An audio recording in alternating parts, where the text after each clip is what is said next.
Have you ever wondered who the real-life inspiration for Super Macho Man is? Well, we're going to find out today after my in-depth analysis of this iconic Punch-Out character we all love to hate. Let's get started.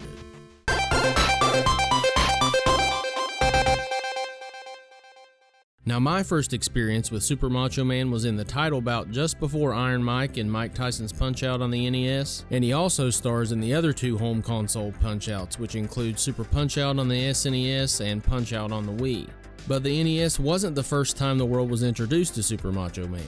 Super Macho Man made his debut on the 1984 Nintendo arcade hit Super Punch-Out. He was the WVBA World Champ, and while we didn't get much of a backstory, his overall sprite appearance and boxing moves are similar to his NES character.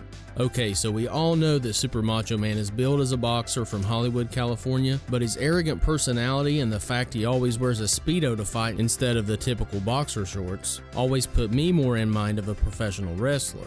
Now, I was a huge fan of pro wrestling when I was a kid, especially the WWF back in the 80s and early 90s. And two of the most iconic names in professional wrestling are Hulk Hogan and Macho Man Randy Savage. So when I saw Super Macho Man on the NES, I thought he was just a mashup of Savage's name and Hulk's West Coast strongman persona, and didn't give it much thought after that. But in the early 2000s, I started to get nostalgic for some old school wrestling, and searching on the internet was a great way to relive some old memories.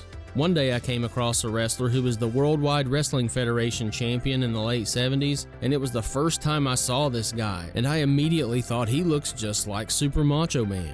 Now, after all these years, I thought it was time to dig a little deeper into my theory, and I narrowed it down to 3 candidates for the real-life Super Macho Man: Hulk Hogan, Randy Savage, and the man I believe my research backs up as the most likely inspiration, and that is superstar Billy Graham.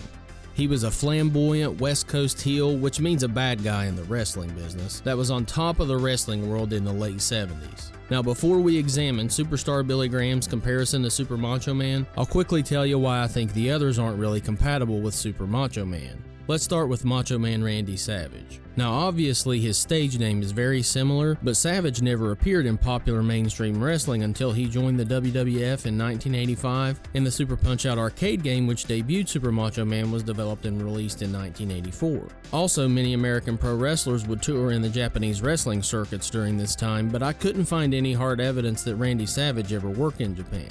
So the odds of the developers at Nintendo having Savage on their radar would be pretty slim. I see where people can make an argument about Hulk Hogan being like Super Macho Man since he was billed from California with the long hair, and of course most would agree he is one of, if not the most popular wrestler of all time. But Hulk Hogan admits that a lot of the gimmicks he uses in his in-ring persona were inspired by superstar Billy Graham, like Superstar being the first wrestler to call his arms pythons. And while Hulk Hogan did win his first WWF championship in 1984, Hulkamania didn't really start running wild until the next year or so.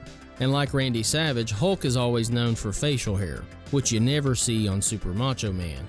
And Super Macho Man's physique has more of a V-shaped bodybuilder style, and I think we can agree that Hogan doesn't really fit that mold. I want to give a quick honorable mention here because someone may bring up that Jesse the Body Ventura would be a possible inspiration. But like Hogan, Ventura openly admits that his wrestling persona was pretty much ripped off superstar Billy Graham, and I personally just never thought Jesse looked like Super Macho Man. Now here's what you've been waiting for. Let me show you exactly why I think superstar Billy Graham is the real Super Macho Man. First off, let's see some basic info and stats. Super Macho Man and Superstar Billy Graham are both billed from California and are 6 feet 4 inches tall. Both have bodybuilder physiques, and actually Superstar Billy Graham, whose real name is Eldridge Wayne Coleman, was an accomplished professional bodybuilder who was both a training partner and good friends with Arnold Schwarzenegger. WWE Hall of Famer Jim Ross called Superstar Billy Graham the first wrestler to transcend popular culture, long before Hogan did in the late 70s. Superstar was a pioneer and likely the first true king of wrestling promos as we know them today. He was one of wrestling's first true anti-heroes. Pre-fight quotes of Super Macho Man definitely have a wrestling promo feel, like "Fighting hurts my gorgeous body, but trashing wimps makes it all worthwhile." Now listen to Superstar talk about his body.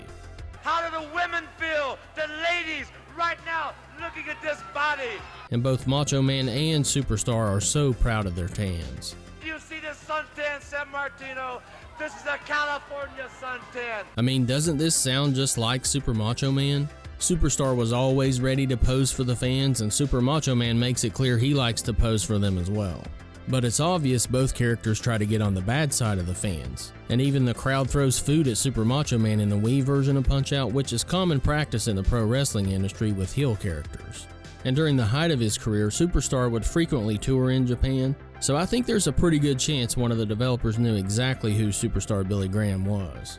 And if those reasons aren't proof enough, just look at these two guys. I think they look almost identical, with the slick back hair, strong jawline, and near identical physiques. And disregard the black hair during gameplay on the NES, which was only due to color palette limitations. And in an unexpected plot twist during my research, I found that Superstar Billy Graham only held the Worldwide Wrestling Federation title from April 1977 to February 1978. Superstar became depressed by the loss of his title and took a hiatus from wrestling, and eventually came back to the now renamed WWF in 1982 with a new martial arts gimmick where he shaved his head bald and sported a black mustache. I mean, holy crap, this is Soda Popinski from Mike Tyson's Punch-Out! And Soda Popinski's original name and likeness was Vodka Drunkinski, who made his debut in Super Punch-Out as well, and just happens to be an exact sprite swap for Super Macho Man. So I believe this pretty much seals the deal for Superstar being the real Super Macho Man. Do you agree that Superstar Billy Graham is likely the real-life Super Macho Man? Make sure to give this video a like and let me know in the comments below. And some quick shout-outs to William Pugh, Hunter P. Brown, and Hour A Day Gamer for finding Mullet Boy first in our last couple of videos. Strong work, you three. Till next time, guys. G3 out.